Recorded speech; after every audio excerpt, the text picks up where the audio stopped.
মোমো হচ্ছে আমাদের সবারই একটা প্রিয় খাবার। তো আজকে সেই রেসিপিটাই বানিয়ে নিলাম। তো চলো কি করে বানালাম সেটাই দেখি। আসসালামু আলাইকুম, welcome back to my channel.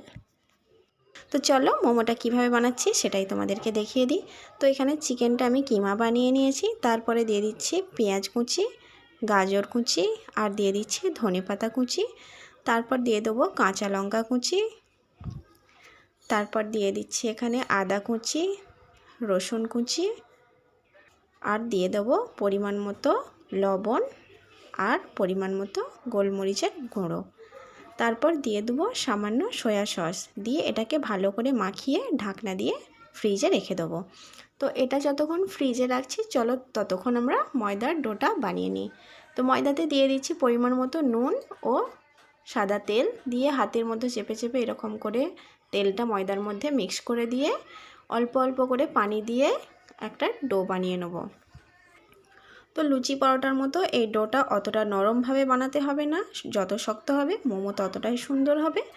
তো একেবারে পানিটা দিচ্ছি না, অল্প অল্প পানি দিয়ে আমি ময়দার ডোটা তৈরি করে নিচ্ছি। তো দেখো ময়দার ডোটা আমার তৈরি করা হয়ে গিয়েছে। এটা একটা ভিজে কাপড় ছেঁড়া দিয়ে ঢাকনা দিয়ে রেখে দেবো। তো ওটা যতক্ষণ রেখে দিচ্ছি তো চলো মোমোর যে স্যুপটা বানানো হয় সেটা কিভাবে বানাচ্ছি সেটা দেখে নাও।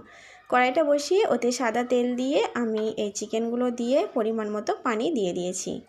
তারপরে দিয়ে দিচ্ছি এতে গোলমরিচ আর তেজপাতা দিয়ে এটা আমি 10 থেকে 15 মিনিট মতো বয়েল করে নিচ্ছি। তো চলো ওটা বয়েল হচ্ছে ততক্ষণ সবজিগুলো কিভাবে দেবো সেটাই দেখো। কড়াইতে দিয়ে দিলাম 2 চামচ রিফাইন তেল, আদা কুচি আর রসুন কুচি দিয়ে ভালো করে একটু নাড়াচাড়া করে নেব।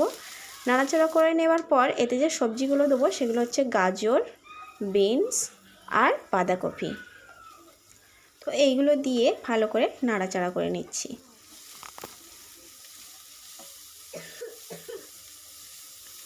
তো অনেকক্ষণ নাড়াচাড়ার পরে দেখো এটার কালারটা অনেকটাই চেঞ্জ হয়ে এসেছে।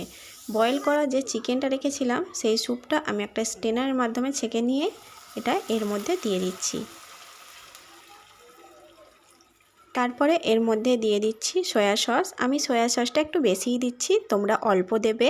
তারপরে দিয়ে দিচ্ছি সামান্য ভিনিগার আর গোলমরিচের গুঁড়ো আর স্বাদমতো নুন দিয়ে ভালো করে নাড়াচাড়া করে নেব।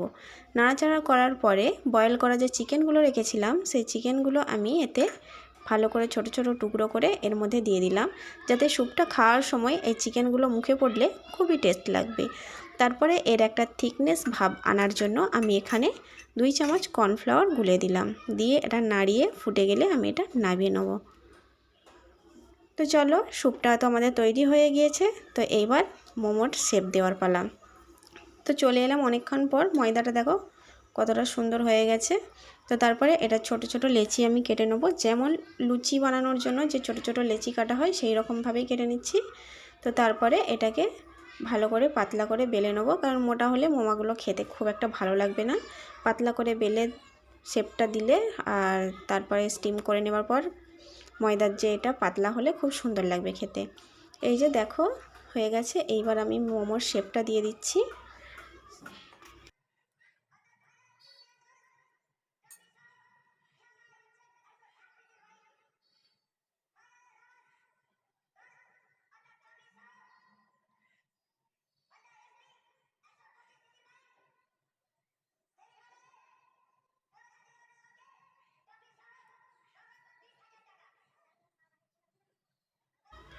তো দেখো একটা মোমো আমার তৈরি করা হয়ে গিয়েছে। এইভাবেই একটা একটা করে মোমো আমি সবকটা তৈরি করে নিচ্ছি।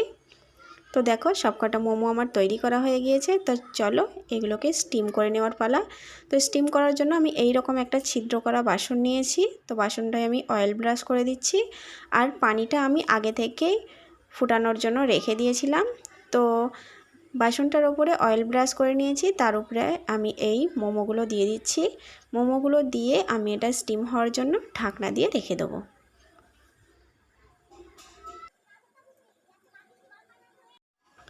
তো চলে এলাম, দেখো মোমোটা আমাদের অলরেডি স্টিম হয়ে গিয়েছে, বুঝতেই পারছো দেখে।